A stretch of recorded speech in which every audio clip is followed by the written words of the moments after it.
question is as old as faith itself. If God is all good and all powerful, why does evil exist? We've already wrestled with how Christians approach this timeless, terrifying challenge, the problem of evil. But the conversation is far from over.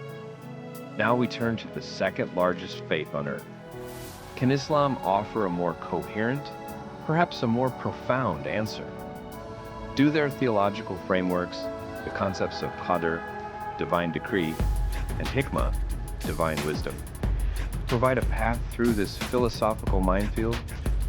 Prepare for an exploration that will test your assumptions and challenge your understanding of faith, suffering, and the nature of the divine. This is a journey into the heart of Islamic thought, where intriguing arguments are waiting. Don't skip ahead. The insights we uncover might just change how you see the world. Esteemed opponent, honored guests, thank you for this question. The premise of the question assumes this world is meant to be a paradise. From the Islamic worldview, it is an arena of trial. Allah, in His infinite wisdom, gifted humanity with free will. For love and goodness to be genuine, they must be chosen. A world without the potential for evil would be a world without meaningful good, a world of puppets incapable of true devotion. Much of what we call evil is the direct result of humanity's misuse of this free will. Furthermore, our perspective is limited. We see a single chaotic thread and label it suffering. But God sees the entire, magnificent tapestry He is weaving. A fever feels terrible, but it is the body's way of fighting disease. Similarly, hardship can be a catalyst for spiritual growth, humility, and compassion. Ultimate justice is not promised in this fleeting life, but is guaranteed in the eternal hereafter. Here's how 5 different AI models judge the opening argument.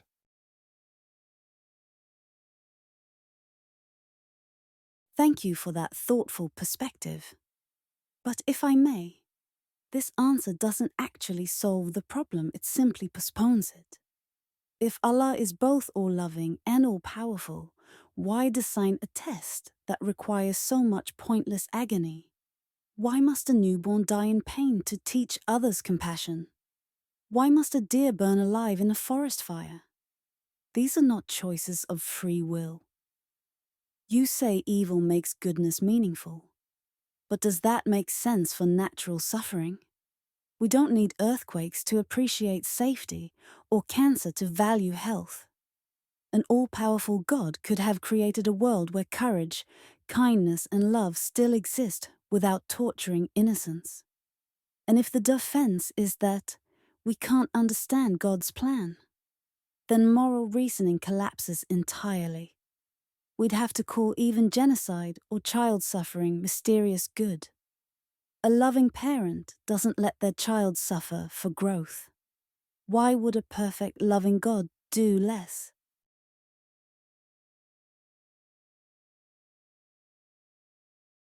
A powerful and fair challenge. Let's re-examine the parent analogy. A wise parent permits the short-term pain of a vaccination for long-term immunity. A great teacher allows struggle in the classroom to build true understanding. Allah's love is not coddling, it is transformative. It aims for our ultimate spiritual success, not just our temporary comfort. The natural world operates on fixed laws. Fire burns, water flows. This consistency is a mercy, allowing us to build and predict. But it means that innocence, like the deer, can be caught in these processes. This isn't a flaw, but a feature of a coherent, non-magical world. Finally, we never call child suffering good. We are commanded to fight it. That is our test. The wisdom we cannot grasp isn't in the tragic event itself, but in the divine purpose of a world that contains such possibilities, a world that forges souls of true substance, capable of profound love and courage, precisely because they have known loss and hardship.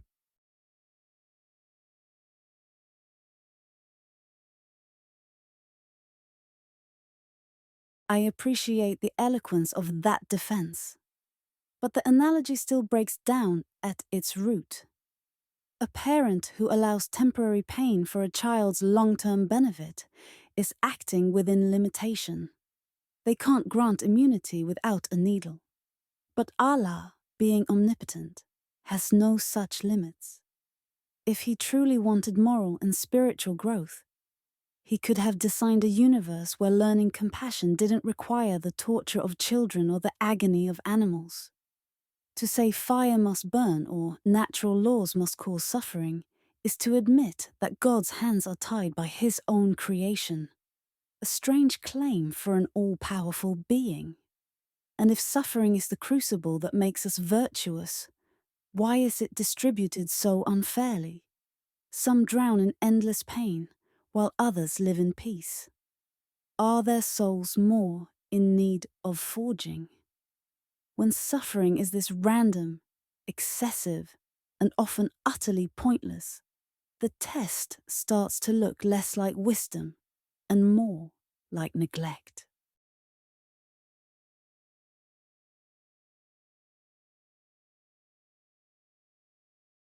You are correct to press upon the nature of omnipotence.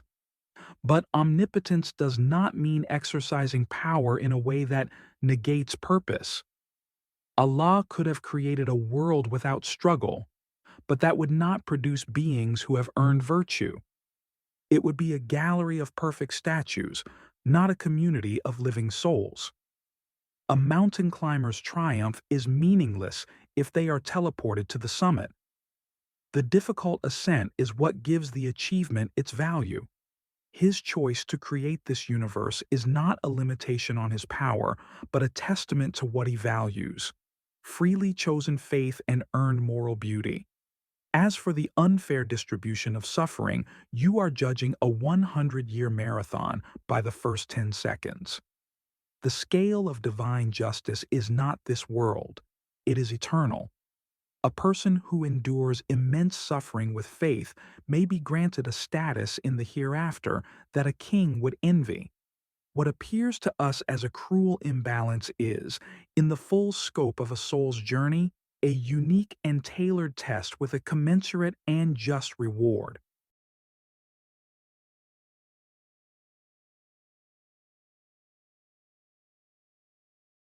A poetic defense, but one that again assumes the conclusion it must prove: that this test is just and necessary. You compare life to a mountain climb. But in our world, billions are born not at the mountain's base, but buried under it. Children starve before they ever take a step. To call that a test is to stretch the word beyond meaning. A test implies fairness, opportunity, and consent, none of which apply to a dying infant or an animal torn apart in nature. You say virtue must be earned, but love, empathy, and joy could still exist without brutality. We don't burn our children to make them appreciate comfort. We teach them through care, and appealing to eternity doesn't solve the moral problem, it postpones it. If the end justifies any means, then any horror becomes acceptable. Yet our own moral instincts, empathy, compassion, rebel against that idea. If we as limited beings can see such suffering as cruel, should not an all-loving God see it more clearly still?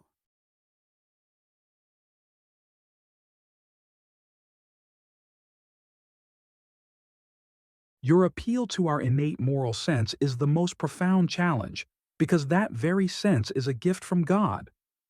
Let me address it directly. The test is not a uniform exam. A dying infant who lacks the capacity for moral choice is not being tested on their deeds. They are not accountable. Islamic tradition is clear. Children who die are granted paradise by Allah's infinite mercy. Their suffering, while a source of immense grief for us, is a fleeting moment before an eternity of peace. Their pain is a test for those who witness it, a test of our compassion and resolve. You say we teach with care, not fire. But is not the surgeon's painful cut, which removes a fatal cancer, the most loving act possible in that moment, our empathy is the correct guide for our own actions. But to judge God with it is like condemning the surgeon mid-operation. We see a moment of brutal suffering. He sees the eternal, life-saving cure and a final justice that will make every tear meaningful.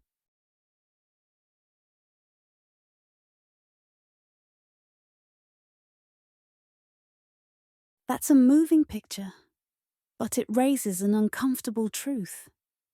If children's agony serves mainly to test others, then their pain becomes a tool for someone else's lesson. Would we call a human loving who allowed a baby to burn so others could learn compassion? We'd call that monstrous. Why would divine love mean less? The surgeon analogy falters too. The surgeon causes pain only because no painless cure exists. An all-powerful God faces no such constraint. He could heal without cutting. And while it's comforting to say dead children are rewarded in paradise, that doesn't justify the suffering itself. If eternal bliss cancels all earthly horror, then cruelty loses all meaning. Torture could be excused if followed by heaven. If Allah is truly loving and omnipotent, then designing a world where innocence screams in agony seems neither necessary nor benevolent. A love that requires such collateral damage begins to look less like love and more like indifference draped in mystery.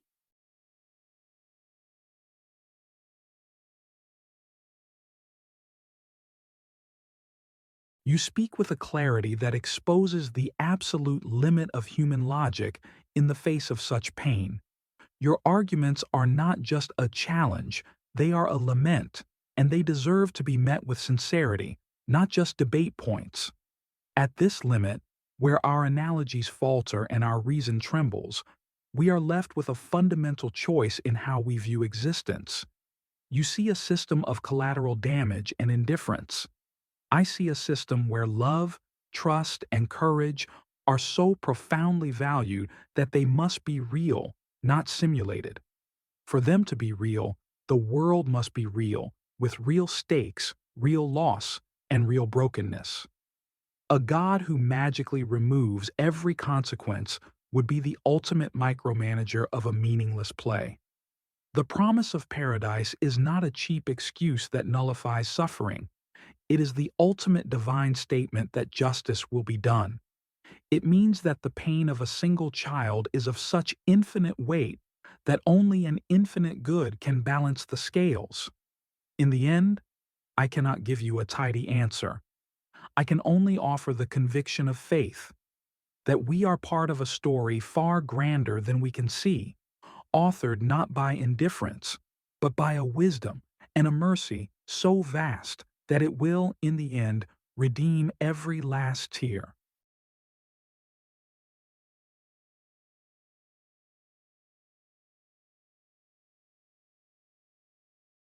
And that, I think, is where our worldviews finally part ways.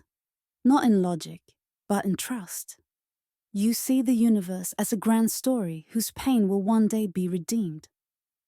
I see a world that looks exactly as it would if no author existed at all. The starving child, the animal in agony, the earthquake swallowing a village. These follow from blind natural forces, not moral design. To call this the work of perfect love is to drain the word love of its meaning. If a God exists who allows such horrors for some greater good, then that good must forever stand in tension with mercy, for mercy spares when it can. And if he cannot spare, he is not omnipotent. So I remain where reason and compassion lead me, to live as though there is no divine rescuer coming. The task of easing suffering, of creating meaning falls to us, not as a test, but as an act of genuine human love.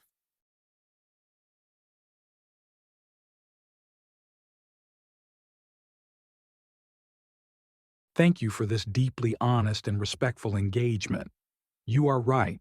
Our final disagreement is one of trust.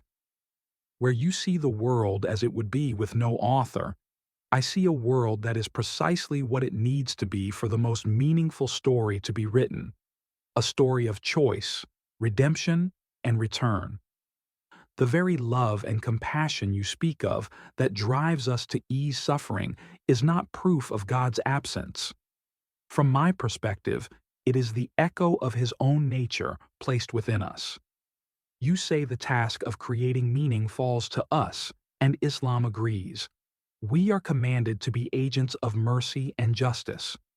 Our compassion is not a replacement for God's, but a reflection of it. That is the essence of our test. Our worldviews part here. You believe our human efforts are the only justice there will ever be. I trust that our efforts are part of a divine plan, and that a perfect, all-encompassing justice awaits us when the story ends, one that will vindicate every soul and wipe away every tear. Thank you. And thank you for meeting reason, not with hostility, but with depth and grace. In the end, I think both of us are driven by the same impulse, a refusal to be indifferent to suffering. You interpret that impulse as divine reflection. I see it as the finest product of human empathy, fragile yet astonishingly luminous against the vast dark. Perhaps what matters most is that, believer or not, we both look upon the wounded world and say, "This should not be," and then act to lessen its pain. Whether that compassion comes from God or from the human heart, it is the one force that truly redeems existence. We may differ on the source of goodness, but not on its worth. And in a world so often divided by certainty, the simple act of meeting each other here, in honest dialogue, feels like a small victory for the very compassion we both defend. What is the next question? Drop your toughest challenge in the comments, and we'll see you in the next episode. Thanks for watching.